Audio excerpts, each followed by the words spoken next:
Hello दोस्तों, मैं राजेंद्र आप सभी को कक्षा 12 एनसीईआरटी फिजिक्स में स्वागत करता हूं। दोस्तों, आज कक्षा 12 एनसीईआरटी फिजिक्स में गॉस के प्रमेय के अनुप्रयोग लेकर आया हूं। आज दूसरा अनुप्रयोग है।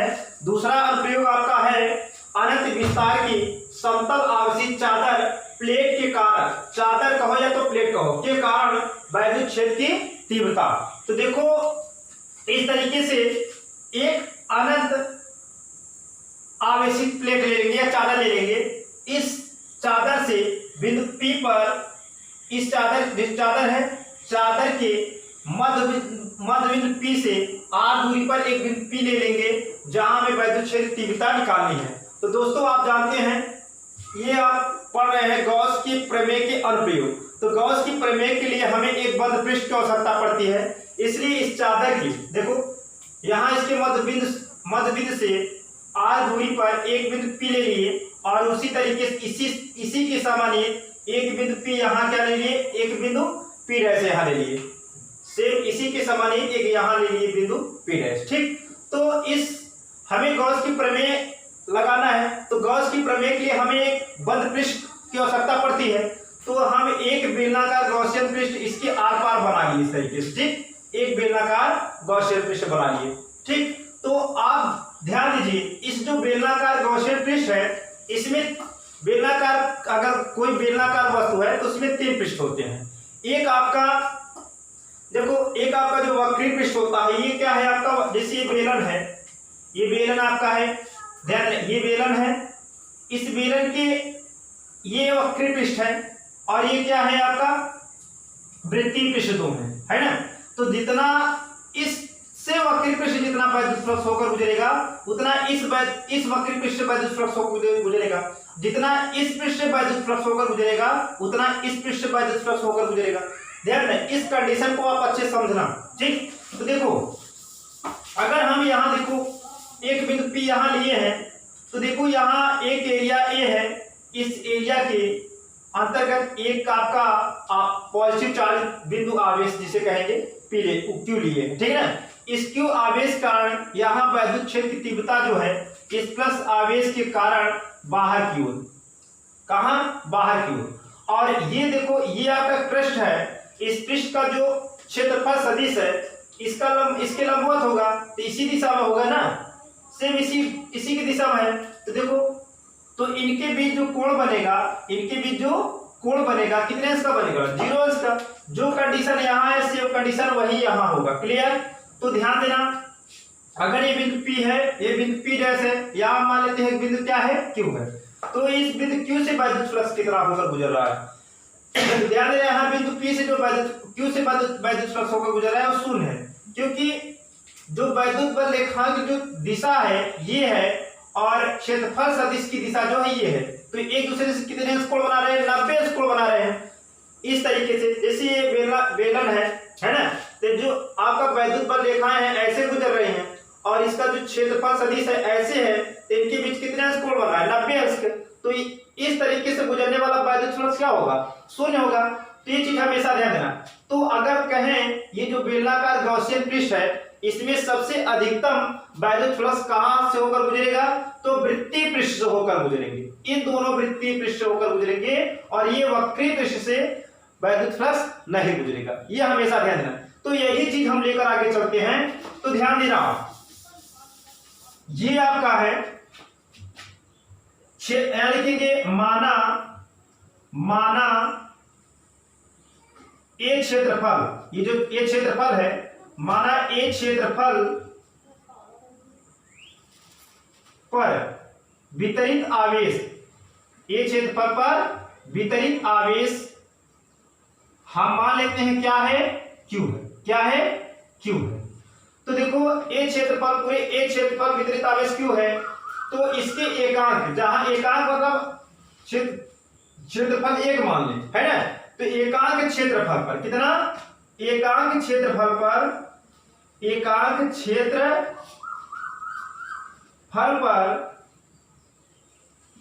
वितरित आवेश, एकांक क्षेत्रफल पर वितरित आवेश कितना है आपका, वो है Q अपान कितना, A।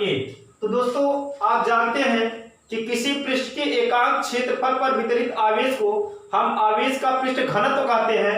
पृष्ठ घनत्व को ऐसे लिखते हैं हम, सिग्मा बराबर क्यू अपान कितना ए, यही तो पृष्ठ घनत्व है। इसको हम और आगे लिख सकते हैं। अगर देखो यहाँ अगर इसके हर एक मान ले तो क्यू का मान निकालना, तो क्यू बराबर क्या हो जाएगा सिग्मा ए, इतना ध्यान रखना। तो क्यू बराबर क्या हो गया सिग्मा ए। अब ध्यान देना, अब हम इस बेलनाकार गॉसियन पृष्ठ पर जाते हैं। हम देखते हैं बिंदु P से, कहां से, बिंदु P से गुजरने वाला वैद्युत फ्लक्स है ना, बिंदु P से गुजरने वाला वैद्युत फ्लक्स कितना है, तो इसे d फाई p कहेंगे। क्या कहेंगे, अल्प के लिए हम d फाई, इस बिंदु थोड़ा अल्प के लिए क्या करेंगे d फाई e करेंगे। d फाई e होता है, तो जहां e लगाना चाहिए वहां बिंदु, देखो बिंदु P से होकर जा रहा है तो वहां हम क्या लगा दिए हैं, p लगा दिए है ना। तो d फाई p बराबर आपका हो जाएगा e vector dot da vector. इसे हम लिख सकते हैं e da cos थीटा, है ना, इतना लिख सकते हैं इसे। अब आप जानते हैं कि यहाँ जो बिंदु P पर जो कोण बन रहा है, कितने अंश कोण बन रहा है, 0 अंश। तो देखो e da cos कितना 0 अंश। आप जानते हैं cos 0 अंश का मान कितना होता है, cos 0 अंश का मान 1 होता है। तो हो जाएगा आपका e d। क्लियर। तो ध्यान देना, जितना वैद्युत फ्लक्स बिंदु P से होकर गुजरेगा उतना ही वैद्युत फ्लक्स बिंदु P डैश से गुजरेगा। तो ध्यान देना, यहां लिख लेंगे यही, बिंदु P डैश से गुजरने वाला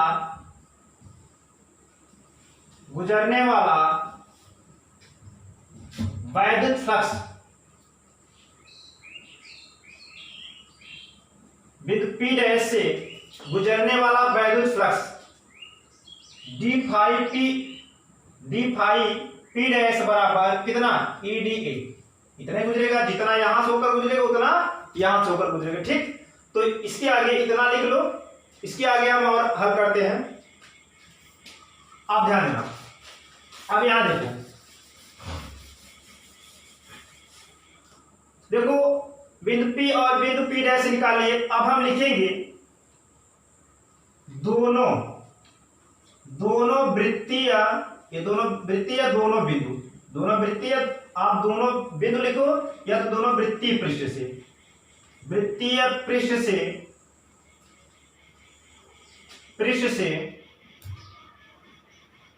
गुजरने वाला वैद्युत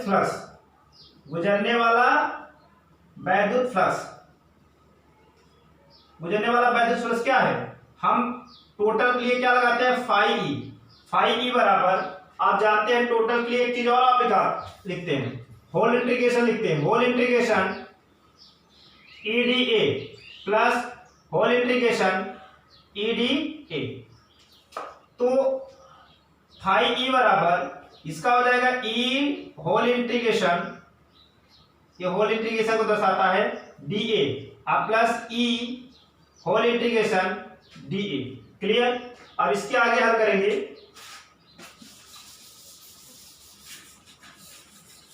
इसके आगे हल करें तो जानते हो कि आप एक फार्मूला जानते हैं, इंटीग्रेशन dx बराबर कितना x होता है ना, तो इंटीग्रेशन dA बराबर कितना होगा, a होगा। क्लियर। तो वही नियम यहां लागू करेंगे, तो फाई ई बराबर कितना हो जाएगा आपका EA प्लस EA, तो यहां से टोटल कितना हो जाएगा 2EA, क्योंकि यहां से जो है बेलन की जो वक्री पृष्ठ है यहां से वैद्युत फ्लक्स क्या है, नहीं गुजर रहे, शून्य है ना।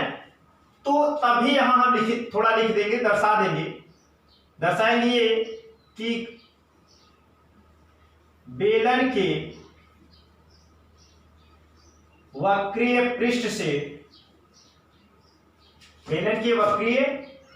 से गुजरने वाला वैद्युत फ्लक्स क्या है, शून्य है। क्लियर। बेलन की वक्री पृष्ठ से गुजरने वाला वैद्युत फ्लक्स शून्य है, तब हम लिख सकते हैं गॉसियन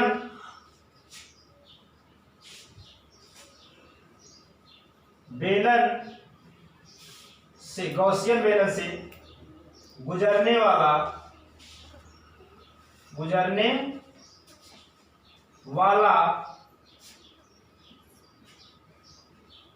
संपूर्ण वैद्युत फ्लक्स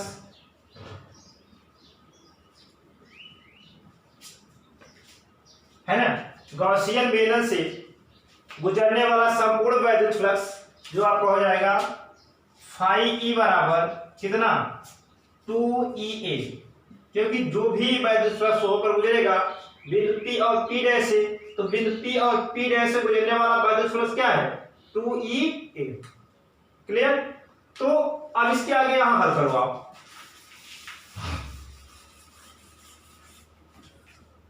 अब यहां देखें, अब यहां लिखेंगे हम गॉस की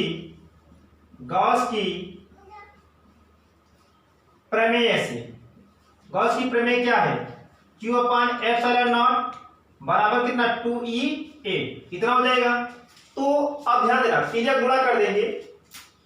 यार देखो, इसका हर एक मान के तिर्यक गुणा करेंगे, इसका इसमें कर देंगे, इसका इसमें कर देंगे, हो जाएगा कितना एप्सिलॉन नॉट इंटू 2EA बराबर कितना Q। तो एप्सिलॉन नॉट अगर हम रोक लेंगे तो 2EA जो है divided by Q divided by कितना हो जाएगा Q डिवाइडेड बाय हो जाएगा, तो Q बटे कितना हो जाएगा आपका, ध्यान देना एप्सिलॉन नॉट बराबर Q डिवाइडेड बाय 2EA है ना। तो एप्सिलॉन नॉट हमें E निकालना है। क्या निकालना है, E निकालना है। जब E निकालना है तो आप देखिए तिर्यक गुणा करेंगे, एप्सिलॉन नॉट इंटू 2EA बराबर क्या Q, ये है। तो E बराबर आपका हो जाएगा Q अपान कितना 2 एप्सिलॉन नॉट A। क्लियर। तो E बराबर आपका हो जाएगा 1 अपान 2 एप्सिलॉन नॉट इंटू Q अपान कितना कर देंगे, A कर देंगे। आप जानते हैं, इतना उतारिए, उसके बाद वहां लिखते हैं। आप देखो, ये जो E बराबर हम लिखते, देखो E बराबर है 1 अपान 2 epsilon not into Q upon A। Q upon A का मतलब हुआ सिग्मा, है ना। आप लिख सकते हैं चूंकि सिग्मा बराबर होता है Q अपान A, तो जहां Q अपान A है वहां हम क्या लिखेंगे, सिग्मा लिख देंगे। तो E बराबर हो जाएगा सिग्मा अपान 2 एप्सिलॉन नॉट। तो यही आपको हल करना था, ठीक, ध्यान देना ये चीज। तो अब इस वीडियो को इसी डेरिवेशन के साथ समाप्त करते हैं। दोस्तों, यदि आपको फिजिक्स पढ़ना है तो फिजिक्स बाय राजेश सर्च करिए। आपको यदि मैथ अच्छे से पढ़ना है तो आप math by Amrendra Kushwaha search करिए और अच्छे से मैथ पढ़िए और फिजिक्स। तो इस वीडियो को यहीं से समाप्त करते हैं।